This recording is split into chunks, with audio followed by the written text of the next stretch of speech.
Greetings and salutations, all you beautiful people, and welcome to another episode of Art of the Beholder, a show dedicated to all things eclectic in the world of art, where we do deep dives into deep cuts and help you understand why damn things matter. I'm your host, Novo, and today we're going to be talking about art in contemporary fine art, focusing on art style, genre, and movement, and that is Delusionism. To do so, we are joined by the man behind the very concept itself, Daniel Matthew York. Mr. York is an American painter, originally from a suburb of Chicago, but now resides in Nashville, Tennessee, who developed the art style to, quote, snap you out of your day for a minute. Mr. York, welcome to the show. Hey, thanks for having me, Novo. I'm very excited to talk about this concept today. But before we get there, I always like to give our listeners a little background.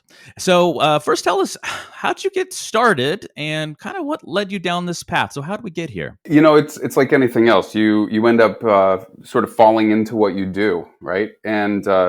And now that I'm older, I as a kid, you're sort of finding your way, and you want to agree with everything, and then you want to make money, or you want to, you back in my music days, you want to write a hit song or sell paintings. I mean, you go through the choir, yeah, but you sort of lose yourself in that process. So, but there's this style that I've done, I mean, since I was a little kid, and my mom would even say, like, yeah, she would kind of question what I was doing, especially as I got up through high school, and at a certain point, I think I was about 28 or maybe 29, somewhere right in that area. And I just sort of stopped fighting what I was doing and just put out my style. And then eventually it became about, like, well, what makes me happy as an artist and a musician too. But, like, what makes me happy, and I found that the older I got, the more I just wanted to laugh and take my creative talents and put it into humor, and then it's just sort of developed into all this other stuff like Delusionism. And so, I've done a lot of different art styles, but Delusion was really the sort of culmination of where that was going. And so it kind of mixes classical art styles with just my humor. And you can't see me, but I'm wearing a freaking Three Stooges t-shirt right now, if that gives you any idea. Right.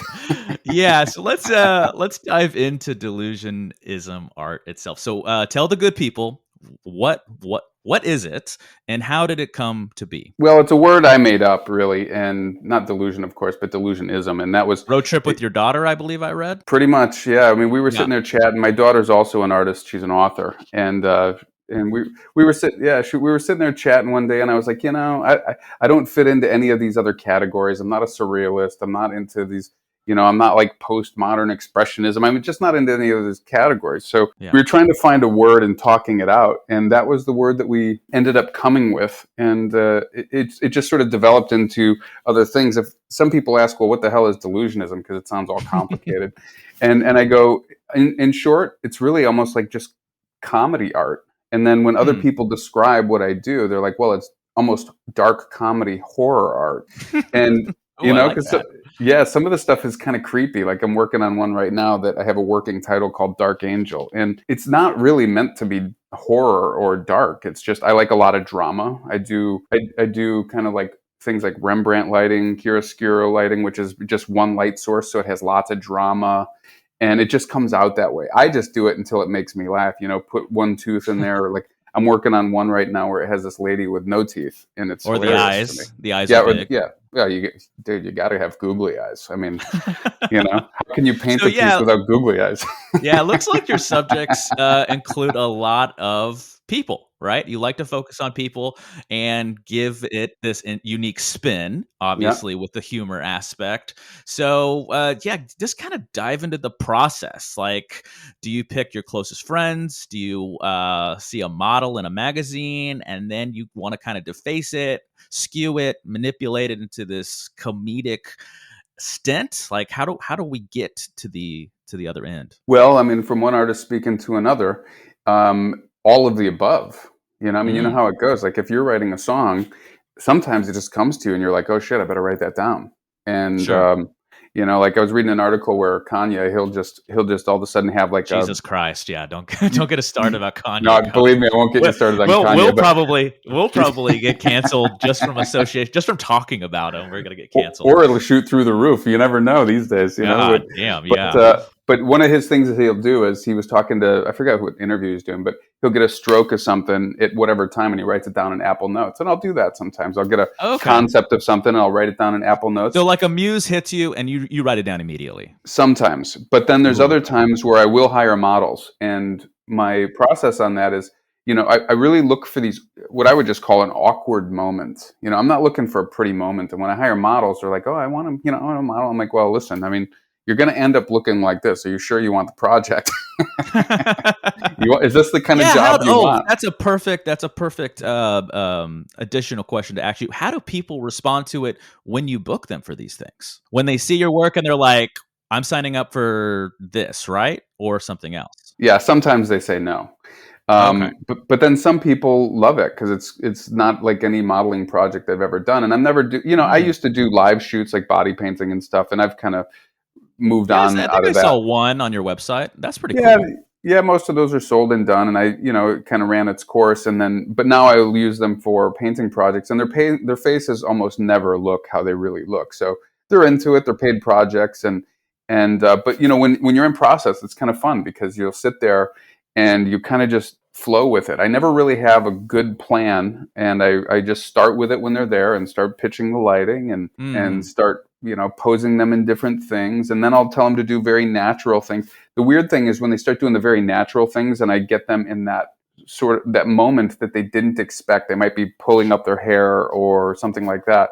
That's when you find the best ones, because then you'll look at it and it's very awkward, as if it wasn't supposed to be that way. And when you look at it, as soon as I start to feel a little bit uncomfortable with what I'm looking at, I know I'm on the right track, and that will be the source of where the painting goes. And then from that point, I'll start messing around with the painting. I'll pull out my iPad and I'll start drawing faces on it or whatever. And then when I start to think it's funny and I start kind of giggling myself, I'm like, okay, now We're now on I'm to moving. something. We're on to something. Yeah, because if it doesn't make me laugh, I get bored with the project and it never gets done. I see. Looks like a lot of oil on canvas, or do you use other different mediums? Yeah, I do. I've done. There's a lot of things that make it in the paint. I would say 90% of it's oil, but I've worked with acrylic sometimes, and sometimes there'll be aspects of colored pencil or oil markers, and some stuff I've done.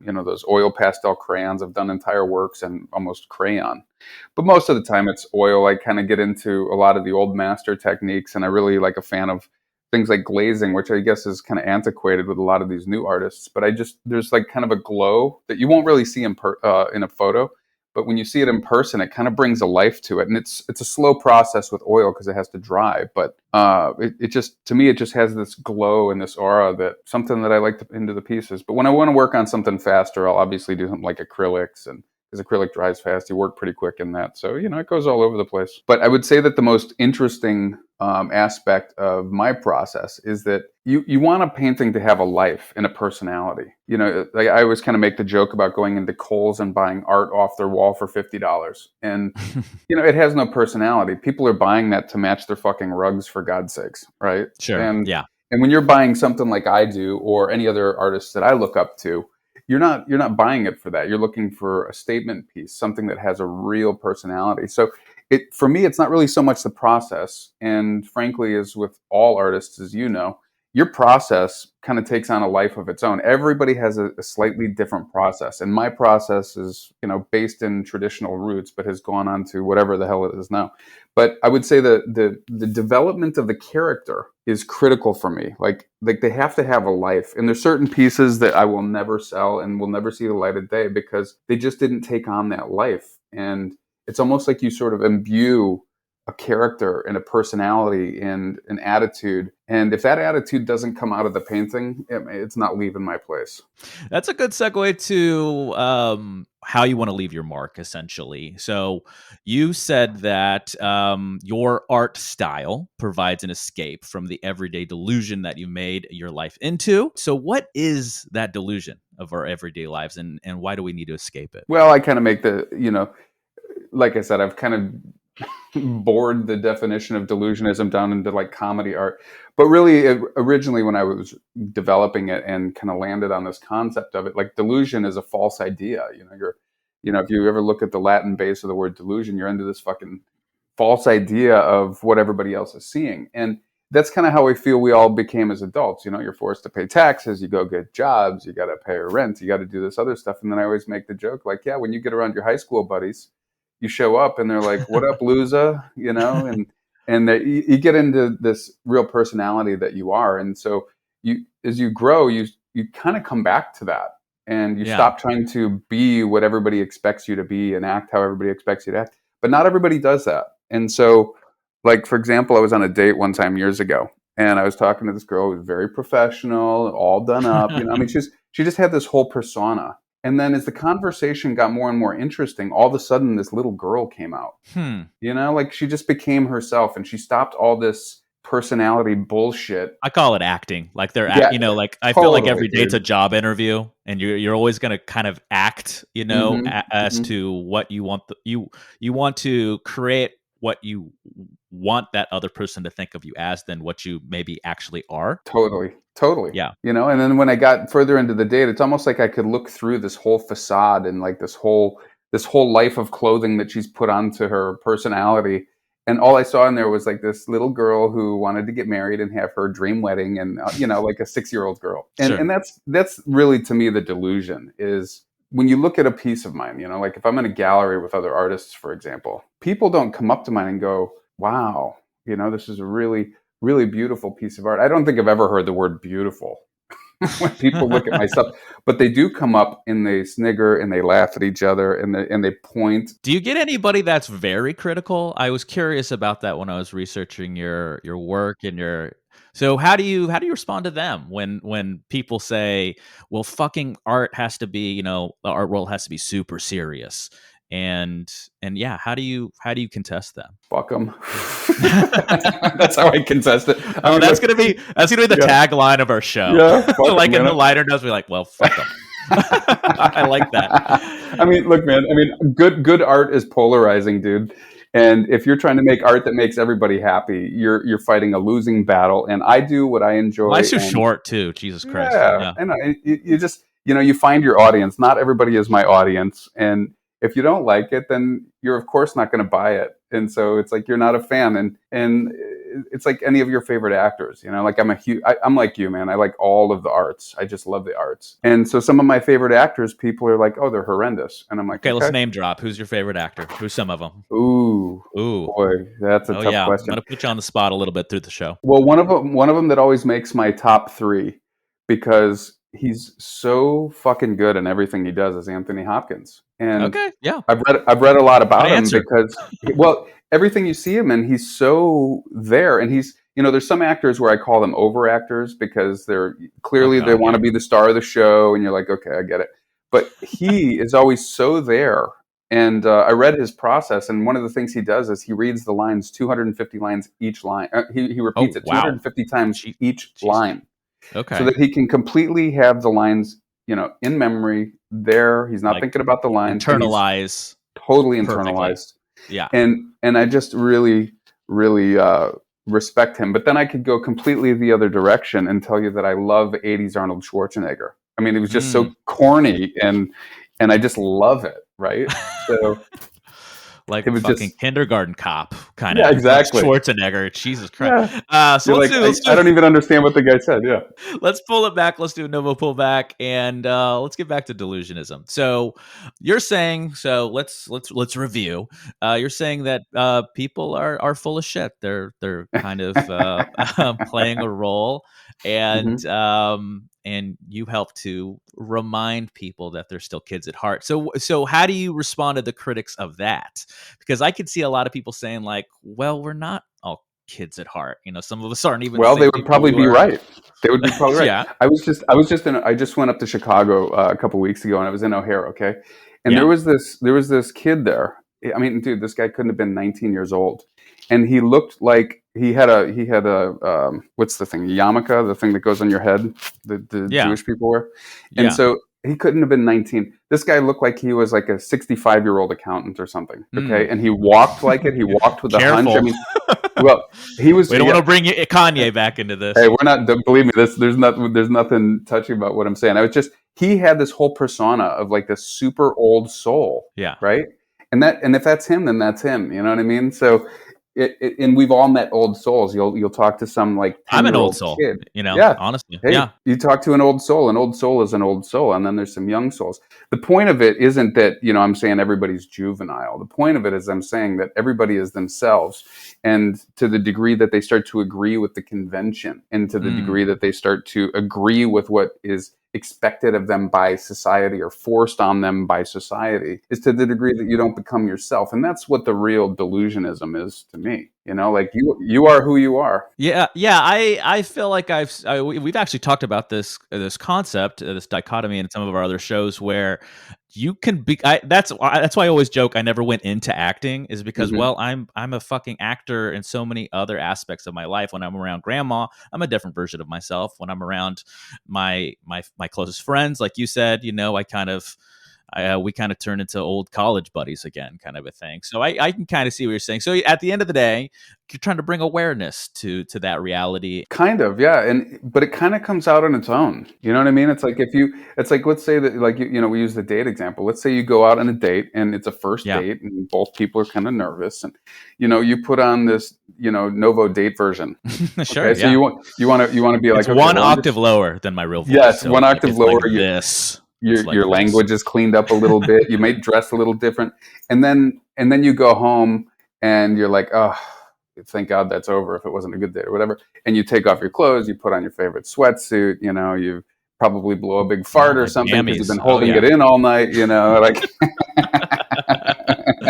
Oh yeah, jammies and a good fart. That's how a lot of my nights end still to this day. Hey, women, listen up. This is the reality of men. Hey, they do it too. Come on. I know they do. Let's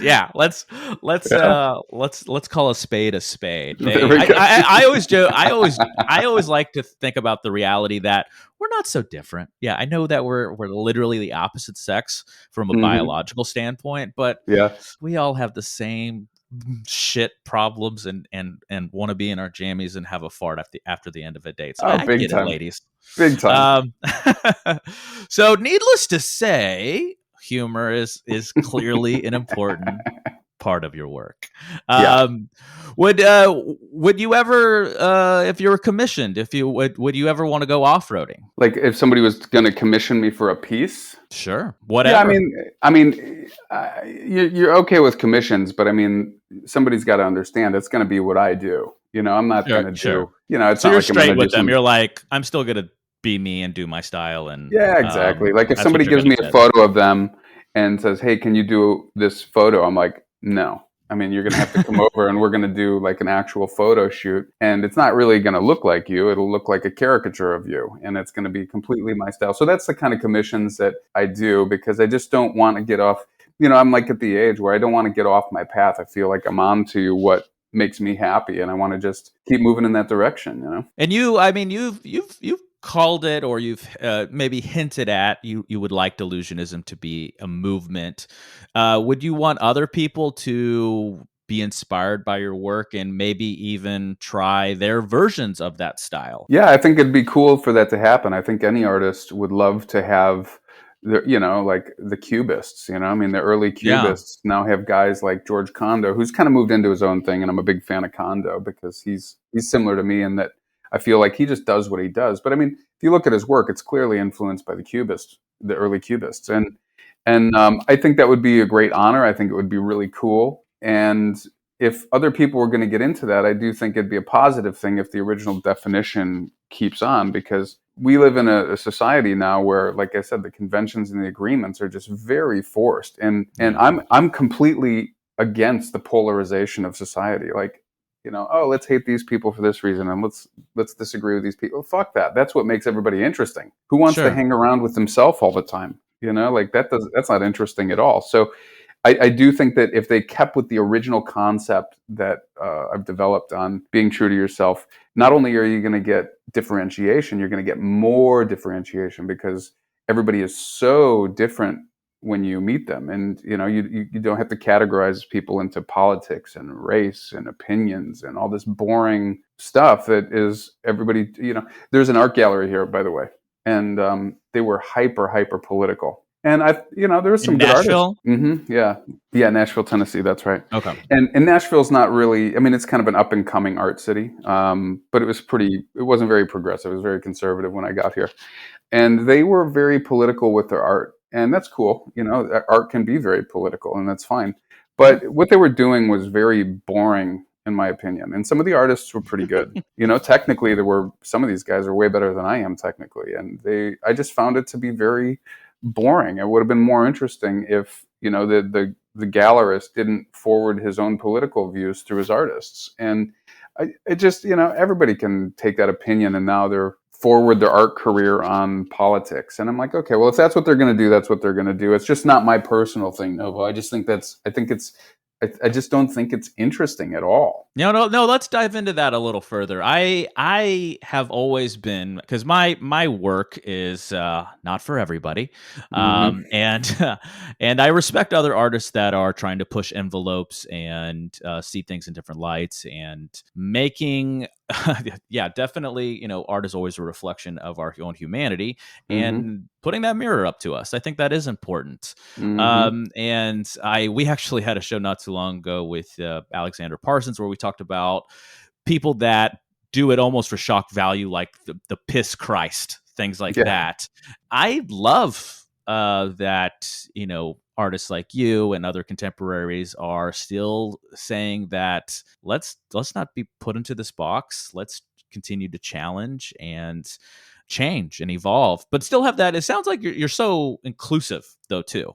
I feel like delusionism as a movement, not just an art style or genre, is also saying, well, yeah, I want you to realize your true potential and don't forget who you are at the end of the day, but also let's see how we can communicate and connect with each other on a brand new level. Yeah, totally. I mean, there's a piece I really love. Okay, and I forget the name of it, but it was this piece from, I don't know, a few hundred years ago, and it was a picture of Jesus Christ. Okay, it's an old oil painting, and you've probably seen this because they tried to fix it and they screwed up the face really bad and made it look cartoonish. Do you know the one I'm talking about? Oh yes, jeez, I Yes. like it's.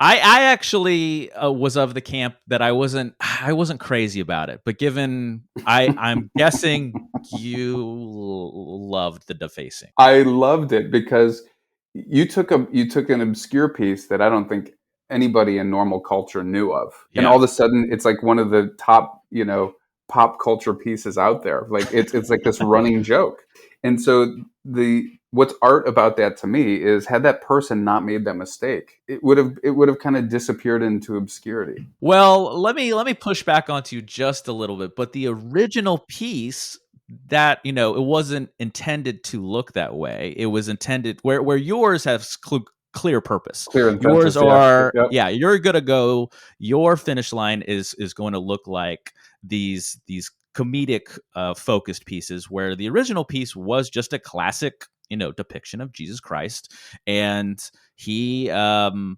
they were trying to essentially, I think, just refresh it, make it modernize it, make it nice again. And it was a train wreck. Jesus Christ, Oh, I can see such it a in my train head wreck. right. I Yeah, can see it in my head right yeah. now. It was so bad. I mean, I can only imagine who owned that. Looking at that, I mean, the mortification. So I guess my point Yeah. is since the original intention wasn't Hmm. to make this, I feel like it should be a little critical that, or I think the critics are a little right that they're like, well, this this wasn't supposed to be the end result.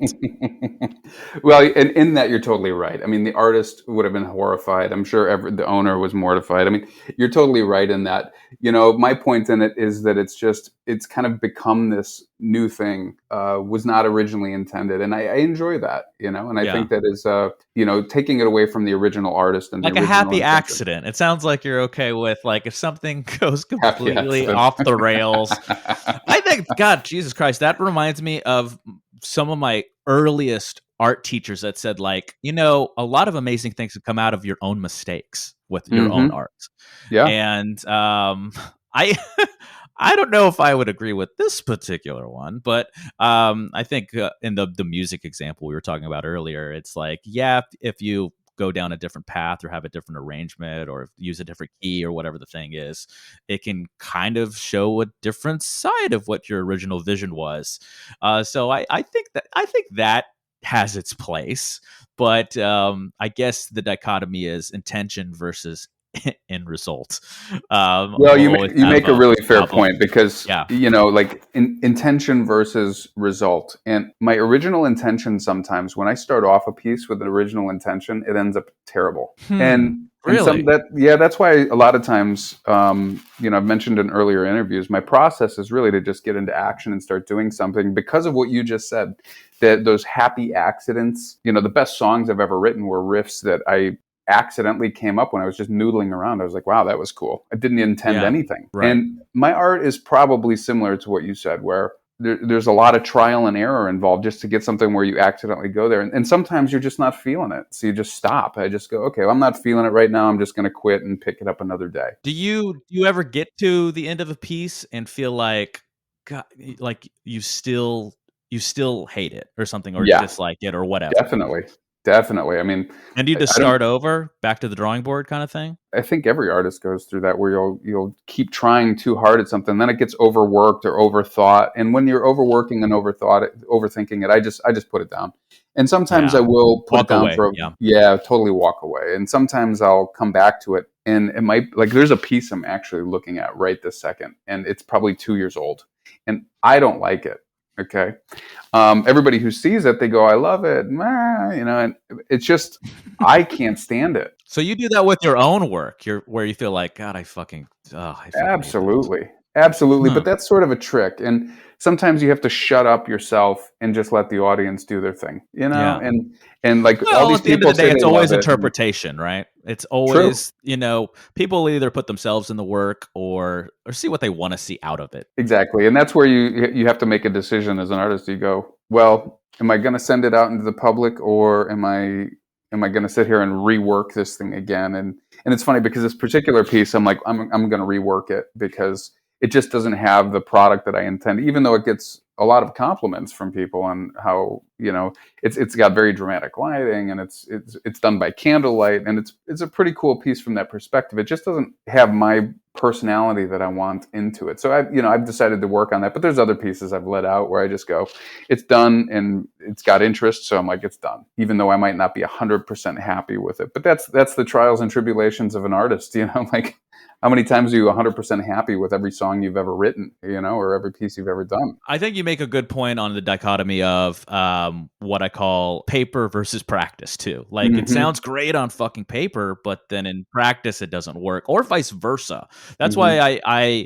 and it sounds like, and correct me if I'm wrong, I think you're very open to trying a little of everything and anything new, but within your own style, right? Yeah, I mean, and sometimes just trying something new will open up something. It's like if you're a guitar player, you'll have a lot of different guitars, and you pick up a new kind of guitar, and it spawns a new thing that you're like, oh, that's cool, that's a new song. And painting's not any different than that. I mean, if you try a new medium, like like I'll pick up like these oil crayons, and I'll just start messing around with something, and all of a sudden you're kind of inspired in a new direction. It sort of breaks up the mundane of always working with oil paint on canvas or something like that. And you kind of have to do that every once in a while. You got to break it up. You got to do a little spontaneity, and you tend to grow as an artist in new directions. And some people don't like it, but that's the way of the world. I mean, you got to keep developing. Well, that's a good segue to the future. What does the future hold for Mr. York? Are you like in 5 to 10 years, let's say hypothetically, what would you like either be working on or doing or exploring? It's hard to say where I'm going to be at in 5 to 10 years. I mean, if how many people can answer that question in the positive, where like, oh, I know exactly where I know where I want to go. Hopefully, the Hopefully, positive, right? Yeah. hopefully in the positive. I mean, I know where I want to go. I know the direction Okay. I'm going. I'm Where not do you want to go confused. then? Well, I mean, ultimately, if you want to get into, I'd like to have careers similar to like a John Curran. I mean, I just really respect that guy as an artist. His technique is amazing. His subjects are great. He just did this series not too long ago. I think it was right before COVID hit. Kind of doing these like statues. It was like doing Hmm. paintings of statues, but his style. And I've just always really respected what he does. And like, a lot of the paintings he does, he'll do of his wife, because she's got such an interesting face. She's a famous artist herself, and so they just have both of them actually have these really interesting careers. So is my future, if I want to be very interested in what I'm doing and breaking my own boundaries, and in terms of things like the word avant-garde. Well, what's avant-garde these days? A lot of people go into shock It value, has as you brought up changed a earlier. lot. It's not Warhol anymore, shit like No, it's that. not So, Warhol. yeah. And shock value has its merits, and shock value has its line pushing. I don't know that I would call my stuff shock value or even avant-garde. It's just kind of my own thing. So pushing that envelope, and at what point does crossing the eyes or creating a bucktooth painting become uninteresting to me? Right? I Sure. mean, it's funny, but I mean, is it going to be funny in 20 years? Probably not. So that's where I've really got to push that envelope and go like, okay, well, what's going to continue to interest me and make me laugh, and in turn make an audience laugh, and who knows, maybe that even gets old to me, and I get into, like, people always call it like almost horror art, and I'm like, well, You could push into the dark maybe horror that's what art aspect of it. yeah, I mean, there's an audience there too. So we talked about the future. Let's talk about the present now. Tell us about some recent projects or upcoming projects, or maybe some exhibitions people can look to. Yeah, I mean, basically, I work in downtown Nashville. I had a gallery downtown that actually the whole building was bought out, so the gallery's gone now. So you can check me out on Instagram, which we'll talk about later, and that's mostly where most of my stuff gets pushed out.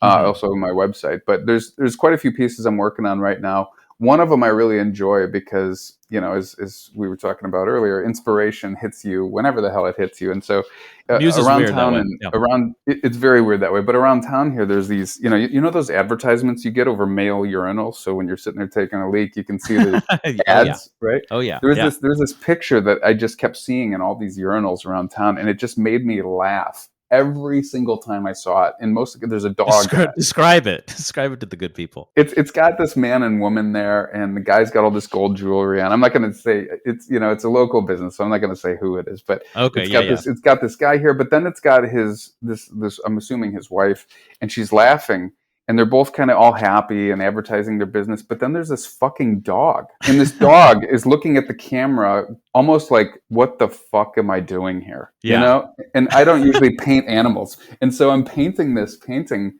And of course, the woman's going to be, drastically altered. But it's just Yeah. this dog influenced. I took a picture of it. I was like, that is definitely going into a piece of my work. This dog going like, oh my God, can you please shoot me now? I mean, I swear to God, that's how the dog looks. He's like, kill me now.